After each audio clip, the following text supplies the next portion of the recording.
예, 여러분 안녕하세요. 오늘 이 아침에도 이렇게 또 헤어름 예배 오셔서 우리 함께 은혜의 말씀 나누게 된 것을 정말 환영하고 또 축복합니다. 잠시 기도하겠습니다. 사랑이 많으신 하나님, 우리 안에 내주하시며 우리 인생을 언제나 주관하시고 그냥 두지 않으시고 아름다운 성품의 열매를 맺게 하시니 감사합니다. 주님, 오늘 말씀을 통해 우리가 더욱더 성령의 아름다운 열매들을 맺어가는 그런 열매가 맺는 인생들이 다 되게 주시옵소서. 예수님의 이름으로 기도합니다. 아멘. 마가복음 11장 11절에서 19절까지의 말씀 같이 보겠습니다.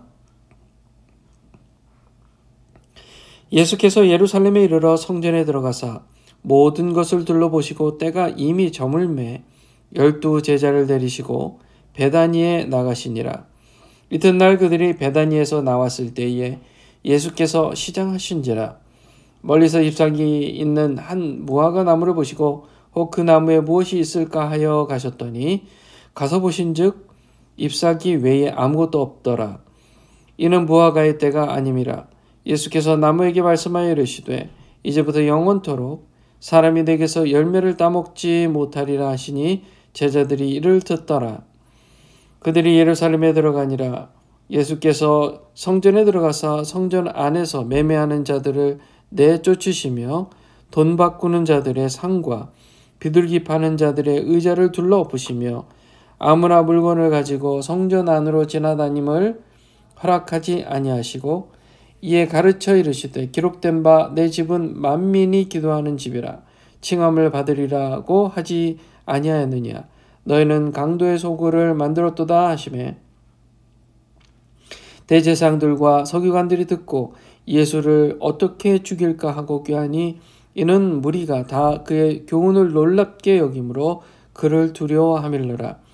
그리고 날이 저물매 그들이 성 밖으로 나가더라. 아멘. 자, 우리가 이제 성격이라는 게 있어요. 사람이 성격이 있어요.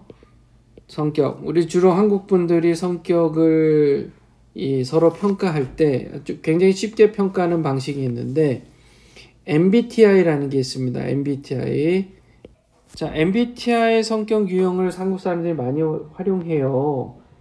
네 가지 이 분류 방식으로 이렇게 보는데요. 자, 첫 번째 뭐냐면 외향적이냐 아니면 내향적이냐를 봅니다. 이 외향적이란 말은 뭐예요? 사람들과의 관계가 굉장히 활동적이고 사교적인 사람 있죠. 사람들을 만나야 에너지가 생기는 사람. 내향적인 사람은 뭐예요?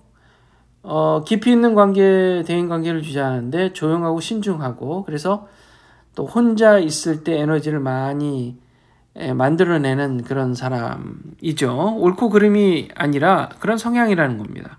성격이라는 거예요. 두 번째는 뭐냐면 감각형이냐 아니면 직관형이냐라는 겁니다. 자, 감각형이라는 건 뭐냐면 감각형은 우리가 오감이 있죠. 5가지의 감각. 눈으로 보고 코로 냄새 맡고 맛보고 뭐 귀로 듣고 그리고 피부로 느끼고 하는 그런 감각 기관을 통해서 주로 그렇게 실제적 경험을 해야 인식을 더 잘하는 사람이 있고요. 직관형은 뭐냐면 육감, 영감에 의존하는 그런 그렇게 이제 경험을 하는 그런 스타일이 있고 또 세 번째로는 생각을 더 많이 하냐, thinking, 생각을 더 많이 하냐 아니면 감정을 더 많이 느끼냐 하는 거죠. 그러니까 진실과 사실을 더 중요하게 생각하냐, 논리적으로 따져서 무엇이 옳은 것이냐를 더 중요하게 생각하는 사람이냐 아니면 사람과의 관계를 더 주로 관심을 갖고 그 상황에 맞춰서 정상을 참작하는 그런 스타일. 그런 사정이 있겠지. 지금 사정에서는 옳고 그름보다는 지금 상황에서는 이 사람이 그렇게 생각할 수도 있는 거지라는 그런 마음. 그게 이제 감정형이고요. 그 다음에 판단형, 죄송합니다. 계획형으로 할게요. 계획형이 있고, 그 다음에 죄송합니다.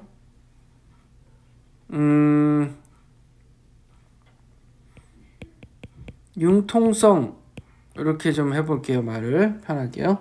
그래서 계획한 것을 절대 바꾸지 않는 계획형이 있고, 융통성을 발휘하는 사람은 계획한 것을 상황에 따라 조금씩 바꿔갈 수도 있다, 변경해 갈 수도 있다, 이렇게 보는 게 이제 융통성을 더 중요하게 생각한다. 자, 이런 식으로 제가 한번 예를 들어 본 이유가요, 성격의 MBTI라는 게 있어요. 그래서 이런 성격은 성품하고 달라요. 이런 성격은 경험의 방식이에요. 다른 사람과 관계 방식이고, 일에 대해서 어떻게 풀어가고, 문제를 어떻게 풀어가고, 그런 방식이기 때문에 옳고 그름이라는 것은 사실 없고, 사람마다의 스타일을 얘기하는 거죠. 그게 성격입니다. 자, 이런 성격과 성품은 달라요. 성품은 오늘 이제 미리 말씀드리지만, 예수님께서 잎사귀만 있는 무화과 나무를 보시고, 열매가 없는 무화과를 보시고, 그 무화과 나무를 저주하는 모습이 나옵니다. 14절에 나무에게 말씀하여 이르시되 이제부터 영원토록 사람이 내게서 열매를 따먹지 못하리라 라는 말로 저주를 하십니다. 자, 어떤 사람들 보면 화초에다가 화초를 잘 가꿀 때 화초에다가 좋은 이야기, 좋은 음악, 좋은 말, 좋은 음악 이런 것을 들려줌으로써 화초가 더 잘 자란다고 해요. 실제로. 그러니까 더군다나 예수님께서 무화과 나무에게 이렇게 명령하시고 저주하신다는 것이 얼마나 강력했겠어요. 하나님의 아들이신데. 그래서 무화과 나무가 이렇게 저주를 받는데, 예수님께서 이것을 제자들이 듣도록 하셨습니다. 14절 보면요. 여기 보면 마지막에 제자들이 이를 듣더라. 이게 왜 그랬냐 하면요, 예수님께서의 목적이 있었어요. 예수님께서 지금 우리 어제도 얘기했지만 가장 신경 쓰고 있는 사람의 부류 중에 18절에 대제사장들과 서기관들이 나와요. 유대 지도자들, 이 지도자들인데 이 사람들이 지금 열매가 없는 사람들이에요. 이 사람들이 열매가 없는 사람들. 18절에 나오는 대제사장 서기관들이라고 했는데 열매가 없는 사람들. 그러니까요, 지금 예수님께서 무화과 나무를 저주하실 때 누구를 염두에 두었냐? 삶에 영적인 열매가 없는 사람들을 염두에 두고 말씀하셨다는 겁니다. 그럼 그 열매라는 게 뭐냐? 열매라는 게 뭐냐 했을 때 우리가 열매 하면 뭐가 생각나요? 성령의 9가지 열매 생각나죠? 9가지 열매. 맞습니다. 성령의 9가지 열매. 이 성령의 9가지 열매는요, 성령과 동행하는 사람은 누구나 이러한 성령의 9가지 열매를 맺게 되어 있습니다. 성품이 그렇게 드러나게 되어 있어요. 이 사람 성품을 보면 사랑하고 기뻐하고 다른 사람과 화평하고 또 오래 참고 인내해요. 성격이 아니라 성품이 오래 참는 스타일. 자비롭습니다. 다른 사람에 대해서 자비로운 마음을 품고 자비를 행합니다. 선하고요. 또 충성하고요. 온유하고요. 절제합니다. 절제합니다. 자, 이와 같이 성령의 9가지 열매들을 맺는 것이 바로 성품이라는 것입니다. 성품. 그런데 이와 같은 성령의 열매를 맺지 못하는 이유가 뭐냐는 거예요. 이 대제사장들, 서기관들 같은 사람들이 성령의 9가지 성령의 열매를 맺지 못하는 이유. 왜요? 그들이 그래도 누구보다 하나님 말씀에 대해서 연구하는 사람들이었잖아요. 그런데 언뜻 생각하기에 누구보다도 하나님 말씀을 잘 연구하고 잘 아는 그런 지식이 있는 사람들인데, 아니 이 성령의 열매를 맺지 못한다는 거예요. 이게 지금 아이러니한 겁니다. 성령의 열매를 맺지 못해요. 그 이유는 결론부터 얘기한다면 이들의 마음 상태가 종교적이었기 때문입니다. 종교적이었다. 자, 한마디로 종교적이었다. 신앙적이 아니에요. 종교적이었다. 그럼 종교적인 건 뭐예요? 뭐냐 하면 성전, 하나님의 전, 만민이 기도하는 집, 17절에 내 집은 만민이 기도하는 집이라 칭함을 받으리라고 하지 아니하였느냐. 만민이 기도하는 집인데 무슨 말이에요? 하나님과 인격적으로 만나는 곳이잖아요. 만나는 곳. 성전이. 그런데 이들은 거기서 뭐 했어요? 장사를 했어요. 매매를 했습니다. 예수님께서 그들을 내쫓으시고 돈 바꾸는 자들과 상과 비둘들의 상과 비둘기 파는 자들의 의자를 둘러 엎으셨단 말이에요. 화를 내셨어요. 그들의 이 죄악된 마음 화를 내셨단 말이에요. 이들의 문제가 뭐였어요? 종교적이었다는 거예요. 신앙적인 것은 하나님과 인격적으로 만나는 것인데 그들은 하나님과 인격적으로 만나는 것이 중요하지 않았어요.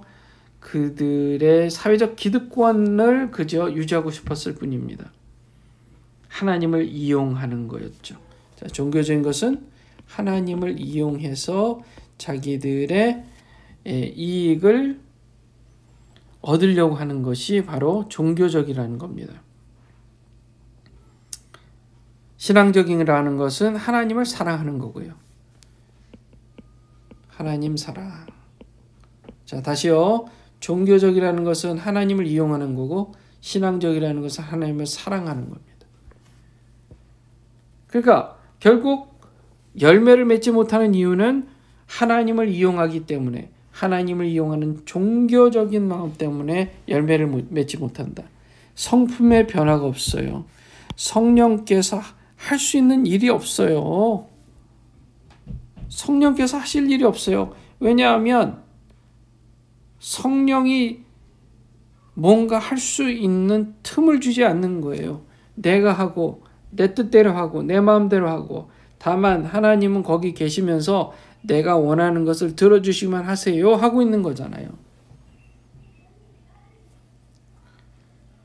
저는 우리 지금 현대에 사는 많은, 제가 외부로부터 많이 들려오는 소식들을 보면요, 기독인들이 신앙생활을 하는 게 아니라 종교생활을 하는 사람들이 너무 많은 거예요. 하나님을 이용해서 자신의 이 세상에서의 사회적 기득권이나 이익을 추구하는 사람들 얼마나 많은지 몰라요.